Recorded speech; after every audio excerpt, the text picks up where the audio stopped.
ዛሬ ዓለምን ቀጥ ስላደረገ የኢኮኖሚ ቀውስ እናወራለን።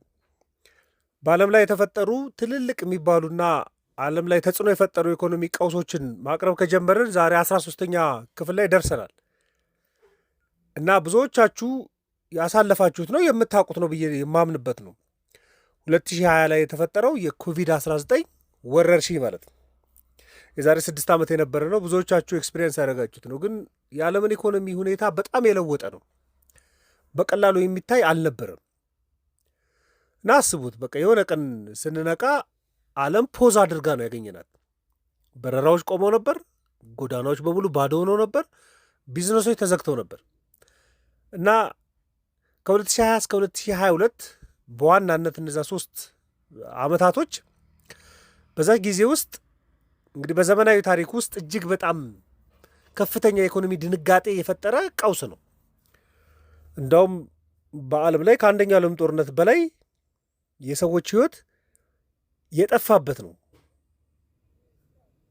ከፍተኛ ውድመት የነበረበት ነው ማለት ነው እና ዛሬ ስለ በሽታው አይደለም የምናወራው፣ ግን እሱ ቀውስ እና ከዛ በኋላ የፈጠራቸው ለውጦች ላይ የተወሰነ ሀሳብ እናወራበታለን። እንግዲህ በ2020 የመጀመሪያው የኮቪድ-19 የኮሮና ቫይረስ ከተከሰተ በኋላ በአህጉራት ላይ ነው በአንዴ ነው የተስፋፋው እና ሀገራቶች እና መንግስታት ምላሽ ለመስጠት ሙከራ ሲያደርጉ ነበር እና የመጀመሪያው ሙከራቸው በሮቻቸው መዝጋት ነው።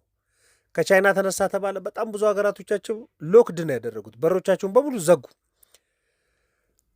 እና ቫይረሱ በራሱ አይደለም የኢኮኖሚ ቀውስ የፈጠረው፣ ግን አቅርቦትና ፍላጎትን የሚያተራምስ አይነት እርምጃዎች መወሰድ ጀምሩ። ቫይረሱን ፋይት ለማድረግ ሀገራት የወሰዱት እርምጃ ድንበሮቻቸው መዝጋት ስለነበር የመጀመሪያው የቫይረሱን ስርጭት፣ የየብስ እንቅስቃሴም ተዘግቷል፣ የአየር እንቅስቃሴም ተዘግቷል እና በዋና ቫይረሱ የተነሳውና የዓለም ኢኮኖሚን በሁለተኝነት የምትዘውረው ቻይና ጋር ስለነበረ በቻይና የነበሩ ፋብሪካዎች በሙሉ ነው የተዘጉት። ይሄ ደግሞ የአቅርቦት ስርዓቱን በሙሉ አናጋው ማለት ነው። በቃ በአውሮፓ ያሉ ሸማቾች በቤታቸው ተቀመጡ። ስለዚህ የቻይና ምርት የሚቀበልም የለም፣ በቻይና ምርትም የለም።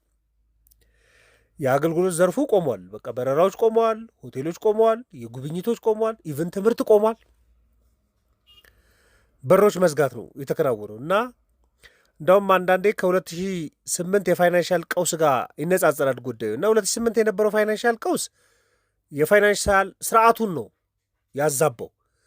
ኮቪድ-19 ግን ሲከሰት የዓለም ኢኮኖሚ ነው የዘጋው ማለት ነው። ሙሉን ነው የዘጋው። አስቡት፣ ለምሳሌ አንድ የነበረ ሬስቶራንት በአንድ ሌሊት ተዘጋ፣ ደንበኞቹም ቀሩ ማለት ነው። ገቢው ጠፋ፣ ግን ኪራይ ይከፍል ነበር።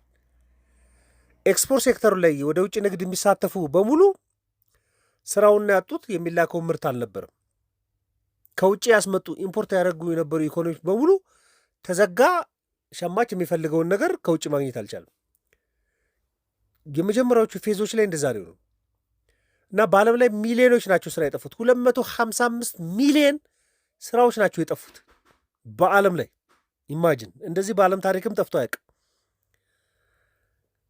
እንደውም ዓለም ባንክ ባላየው በ10 ዓመታቶች ውስጥ ከፍተኛ ድህነትን እንደተከሰተ ያረጋገጠበት ወቅት የዛን ጊዜ ነው እና የኢኮኖሚ ቀውስ ብቻ ተብሎ የሚገለጽ አይደለም። የዓለም ሕዝብ ህይወት ነው የተመሰቃቀለው። እንደ ፖዘቲቭም ያመጣው ነገር አለ፣ ግን ኔጌቲቭሊ ደግሞ ያመጣቸዋሉ። እንደ በዓለም የጤና ድርጅት ሪፖርት ኮንፊርም የተደረገ 7 ሚሊዮን ሕዝብ ነው የሞተው። እንደውም ያልተመዘገበ እስከ 20 ሚሊዮን ይደርሳል ነው የሚባለው የሞት ቁጥር ማለት። የዓለም ጠቅላላ ኢኮኖሚ ላይ 15 ትሪሊዮን ዶላር ቀንሷል፣ አጥቷል ኢኮኖሚ፣ የዓለም ኢኮኖሚ። በቱሪዝም ሴክተሩ አየር መንገዶች፣ በጣም ብዙ አየር መንገዶች፣ እንደው የምታስታውስ ከሆነ የኢትዮጵያ አየር መንገድ መንገደኞችን በሚያጓጉዝበት ፋንታ ወዲያው ሼፑን ለውጦ ሎጂስቲክ ያመላለስ እንደነበረ ስትራቴጂካሊ እንደሱ ለተመረ እንጂ ብዙ የአየር መንገዶች ተዘግቷል። 2008 የፋይናንሻል ቀውስ ላይ የተፈጠረው እኮ የጠፉ ስራዎች 20 ሚሊዮን ነው። 20 ሚሊዮን አይሞሉም። በኮሮና ቫይረስና ኮቪድ-19 በነበረው ችግር ግን ወደ 255 የሚሆኑ ስራዎች ጠፍተዋል እና የዓለም ተጽዕኖ ላይ በዋናነት የትኛው ነው? የአቅርቦት ሰንሰለቱ ተሰበረ። ከቻይና ምርት ያመጡ የነበረው ከቻይና ምርት ማምጣት አልቻለም። ከላቲን አሜሪካ ምርት ያመጡ የነበረው ማምጣት አልቻለም። ይልኩም የነበሩ መላክ አልቻሉም ማለት ነው። ስለዚህ የዓለም የአቅርቦት ሰንሰለት ነው ችግር ውስጥ የወደቀው። አንዳንድ የኢኮኖሚ ችግሮች ከፍላጎት ማጣት የሚከሰቱ ናቸው። ለምሳሌ የ1930 ግሬት ዲፕሬሽን ሲያቀርብላችሁ ፍላጎት ነው የጠፋው የዛን ጊዜ። አሁን ደግሞ አቅርቦት ነው የጠፋው። የአቅርቦት ሰንሰለቱ ተሰበር። ብዙ ሴክተሮች ተቃውሰው ነበር። የበረራ ስርዓቱ ተዘግቷል። የቱሪዝሞቹ ተቃውሷል። ማንም ለጉብኝት የሚወጣ የለም። ሰዎች ግንኙነት አያደርጉ ነበር። ጉብኝት በሙሉ የተዘጋው እና የቱሪዝም ሴክተር ላይ ኢኮኖሚያቸውን መሰረት ያደረጉ ሀገራቶች በሙሉ ችግር ውስጥ ነው የገቡ። እንደውም አንዳንድ የቴክኖሎጂ ድርጅቶች አድቫንቴጅ አግኝተዋል። በቃ ከሩቅ መስራት፣ ከቤት ሆኖ መስራት፣ ኢኮሜርስ ስርዓት፣ የዴሊቨሪንግ ስርዓት፣ የዲጂታል ክፍያ ስርዓቶች። ምክንያቱም በአካል ያለ ግብይት ቀንሶ በዲጂታል ሁኔታ ነበርና እሱ አድጓል እና ሀገራቶች የፖሊሲ ምላሽ ለመስጠት ሙከራ ሲያደርጉ ነበር። ኢትዮጵያ ውስጥ በጣም ብዙ ሙከራ አይታቸዋል። በቃ ጨርቃጨርቅ የሚያመርቱ በሙሉ ማስክ እንዲያመርቱ ማድረግ፣ ሌላ ኬሚካል ያመርቱ የነበሩ በሙሉ ሳኒታይዘር እንዲያመርቱ ማድረግ፣ ዴሊቨሪ ለማስተካከል አዳዲስ ፈጠራዎች፣ እጅ የሚያስታጥቡ ምናምን በጣም ብዙ ታዩ ነበር። በቃ ማስክ ላይ የተሰሩ የነበሩ ስራዎች፣ ማዕድ ማጋራት የሚባሉ አከራይ በቃ ተከራይ ላይ ገንዘብ መጭ፣ በጣም ብዙ የፖሊሲ እንቅስቃሴዎች ሲደረጉ ታስተውላላችሁ። እና ድጎማ ማድረግ በቃ ነገር ግብር እፎይታ ምናምን ሲደረግ ነበር። የፖሊሲ ምላሽ ነው እሱ። እና በዓለም ላይ የነበሩ መንግስታትና ብሔራዊ ባንኮች ምላሽ ለመስጠት ተሯሩጧል። እና በዓለም ላይ ትሪሊየን ዶላሮች ድጎማ ተሰጥቷል። ወለድ የመቀነስ እንቅስቃሴዎች ሲደረጉ ነበር። ቤተሰቦችን ለመጠበቅ ንግዶችን ከውድመት ለመታደግ ኢቨን የፋይናንስ ስርዓቱን እንኳን ለመጠበቅ በጣም ጥረት ሲያደርጉ ነበር። ግን በዕዳ ስለሆነ እሱም በአብዛኛው ያደርጉ የነበረው ዋጋ ንረት በከፍተኛ ሁኔታ ጨምረዋል። የሀገራቶች ዕዳ በጣም ጨምረዋል። ፖሊሲዎቹ ሪያክት ሲያደርጉ በተለይ ብዙ የአፍሪካ ሀገራቶች ዕዳ መክፈል አልቻሉም ተብሎ የተመዘገበባቸው 2020 ላይ ነው። ዳታ ሄዳችሁ ብታዩ ከኮቪድ በኋላ ማገገም አልቻሉም፣ ዕዳ መክፈል አልቻሉም። እንደውም ተጨማሪ ዕዳ ውስጥ ነበር ሲገቡ ነበር። ብድር ይጠይቁ ነበር። እንደውም ብዙዎቹ ከአይኤምኤፍ ጋር ሪፎርም ያደረጉት ኮቪድ-19 ያመጣባቸውን የዕዳ ጫና መውጣት ስላልቻሉ ነው ወደ ሪፎርም የመጡት ማለት ነው። እንደውም በዓለም ኢኮኖሚ ላይ የኢኮኖሚ ሽፍት ፈጥሯል ነው የሚባለው። እናንተም ልብ ያላችኋቸው ብዙ ነገሮች አሉ እኮ። ከሰላምታ ጀምሮ ያሻሻላችኋቸው ጉዳዮች አሉ። የመጠቀም ጉዳዮች ላይ፣ የንጽህና አጠባበቅ ላይ በጣም ብዙ ማስተካከያዎችን በዓለም ላይ አምቷል ነው የሚባለው። እና ኮቪድ ማውደም ብቻ ሳይሆን ብዙ ያሻገራቸው ነገሮች አሉ። ለምሳሌ ዓመታት ይፈጁ የነበሩ የዲጂታል ስርዓቶች ኮቪድን ለመቋቋም ሲባል በፍጥነት ነው የተከናወኑት። በፍጥነት ማለት ብዙ ፋብሪካዎች ወደ ማስክ አምራችነት የተለወጡት በጣም በፍጥነት ነው። ብዙ ማምረቻ ተቋማቶች ወደ ሳኒታይዘር ማምረት የተሸጋገሩት በጣም በፍጥነት ነው። ኢቭን ዓለም አቀፍ አስተሳሰብ ራሱ ተለውጧል። ምን ያስቡ ነበር ሀገራቶች? ኢፊሸንት መሆን አለብን ብለው ነበር ያምኑ የነበረው። የዓለም ስርዓት እንደሱ ነበር። ነገር ግን ኮቪድን ከተመለከቱ በኋላ ሪዚለንስ መሆን እንዴት ይቻላል፣ በቃ መቋቋም። ጣሊያንን ያየ በቃ በጣም ብዙ ሲያዝኑ ነበር የጣሊያን ህዝቦች። በጣም ብዙ ሚሊዮኖች ነው የሞቱ። ኢቭን የአሜሪካ ኢኮኖሚ በጣም ብዙ ሰዎች ነው የሞተባቸው እና በሽታውን ለመቋቋም አልቻሉም። አንዳንድ ሀገራቶች ግን ሪዚለንት መሆን ችለዋል። በሀገራቸው በማምረት ሁኔታውን ለመቋቋም የሞከሩ አሉ። በዲሲፕሊን ለመምራት የሞከሩ ሀገራቶች አሉ። ስለዚህ ኤፊሸንሲ ብቻ አይደለም፣ ብቃት ብቻ ሳይሆን መቋቋም መቻል ያስፈልጋል። ሪዚለንት የሆነ ኢኮኖሚ እንዴት መመስረት አለብን የሚለውን እንዲያስቡ አድርጓል። ችግሩ የሰራተኛ ገበያውን በጣም ብዙ ስትራክቸራል ለውጥ ፈጥሯል። ለምሳሌ በፊት ከቤት ሆኖ መስራት የሚባለው ትኩረት አልነበረውም። ከኮቪድ በኋላ ግን ሰዎች ሶሻል ዲስታንስ እንዲኖራቸው ለማድረግ ሲፈለግ ምን ተባለ? እቤት ሆኖ ሰዎች መስራት አለባቸው። እንዳውም እስካሁንም ድረስ የሚነገረው አንዳንድ ተቋማቶች ከቤት መስራትን አስቀጥለዋል። ለምን ቢሮ ይከራያሉ? ለምን ጠረጴዛ ያዘጋጃሉ? ለምን መሰረተ ልማት ለሰራተኛ ያዘጋጃሉ? ሰራተኛው በየቤቱ ሆኖ የሚሰራ ሰራተኛን ይቀጥራሉ። ከዛ ሆኖ ስራን ዴሊቨሪ ያደርጋል። በቃ ይሰራል። ከዛ በኋላ የመጣ ሀሳብ እኮ ነው ከቤት ሆኖ መስራት፣ ቤታቸው ሆኖ ማሰራት።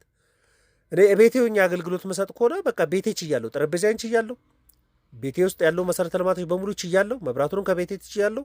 ስለዚህ ለአንድ ካምፓኒ ስራ ሰጠዋለሁ ማለት ነው። ይሄ ኮቪድ ያመጣው ነው። ምክንያቱም ከችግር ለማገገም በሚያደርጉት እንቅስቃሴ ግን ሀገራቶች አንዳንድ የገቡባቸው ጫናዎች አሉ። ዋጋ ንረትና ዕዳ። እንዳውም ምን ይባል ነበር የአሜሪካ ኢኮኖሚ ላይ ስራ አጥነት በጣም ሰፊ ስለነበር ሸማች በሌለበት ፋብሪካዎች ራሳቸውን ዘግተዋል። ሰራተኛ በትነው ስለነበረ ብዙ ሰው ከቤቱ ሆነ እና የስራ አጥነት ድጎማ ያደርጉ ነበር እስከ $1,000 $1,200 ድረስ። የሚገርመው ሁኔታው ከተቀረፈ በኋላ እችን ገንዘብ ለመቀበል የሚፈልገው አሜሪካዊ ቁጥሩ ጨምሮ ነበር ዳታ ሲወጣ። ለምን ቢሰራም ያገኘው ከ1000 እና ከ1200 አይበልጥም በወር። ስለዚህ በወር ቤቱ ቁጭ ብሎ $1200 ከተሰጠው የሚመርጠው ህዝብ ቁጥር ጨምሮ ነበር። ይሄ እንደ ኢምፓክት ሲነሳ ነበር የዓለምን ስርዓት ማለት እና በዓለም ላይ እንደል በቃ ለዓለም ጤነኛ ያልሆነ ሾኮች ከፈጠሩ ምክንያቶች መካከል አንዱ ኮቪድ-19 ነው። በጣም ብዙ ጫናዎቹን ፈጥሮ ለዓለም ያስተማረውን አስተምሮ ወደ 20 ሚሊዮን የሚሆኑ ሰዎችን ጨርሶ ኢትዮጵያ ውስጥ እንኳን በጣም ብዙ ኢኮኖሚካሊ አክቲቭ የሆኑ በማህበራዊ አገልግሎታቸው በጣም አክቲቭ የሆኑ ሰዎችን ገሎ የኢኮኖሚ ቀውስ የኢትዮጵያም ኢኮኖሚ ከ2019 ኮቪድ 2020 አካባቢ ላይ ከነበረው ኮቪድ በኋላ ኢኮኖሚ ለማገገም በጣም ብዙ ሲቸገር ነበር። ተደራራቢ ኢምፓክቶች ነው ያመጣው እና እስካሁንም ድረስ የአንዳንድ ሀገራቶች ኢኮኖሚ ኮቪድ ካመጣው ተጽዕኖ 100% ራሳቸውን ማዳን ያልቻሉበት ነው ሾኩ። ስለዚህ ዓለም ካስተናገረቻቸው የኢኮኖሚ ቀውሶች መካከል የቅርብ ጊዜ የሚባለው የኮቪድ-19 ሾክ ነው። ይህንን ለእናንተ ለማቅረብ ነው። አይ ቲንክ ከአሁን በኋላ ከተፈጠሩ መካከል የራሽያና የዩክሬን ጦርነት ሾክ አለ። ደግሞ የሚገርመው የዓለም ኢኮኖሚ ማስተካከያ አያገኝም፣ ብዙም የሚታረም አይደለም። አሁን ደግሞ የአሜሪካ እስራኤልና ኢራን ጦርነትን ይሄም እኮ የዓለም ሾክ ነው።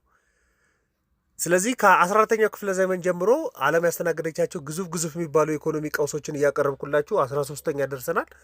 በቀጣይ የራሽያና የዩክሬን ጦርነት የፈጠረውን ኪዮስ አቅርብላችሁና እንጨርሳለን ይህንን ቶፒክ። ማንኛውም ሀሳብ አስተያየት ካለ ልትልኩልኝ ትችላላችሁ። አመሰግናለሁ። መልካም ቀን።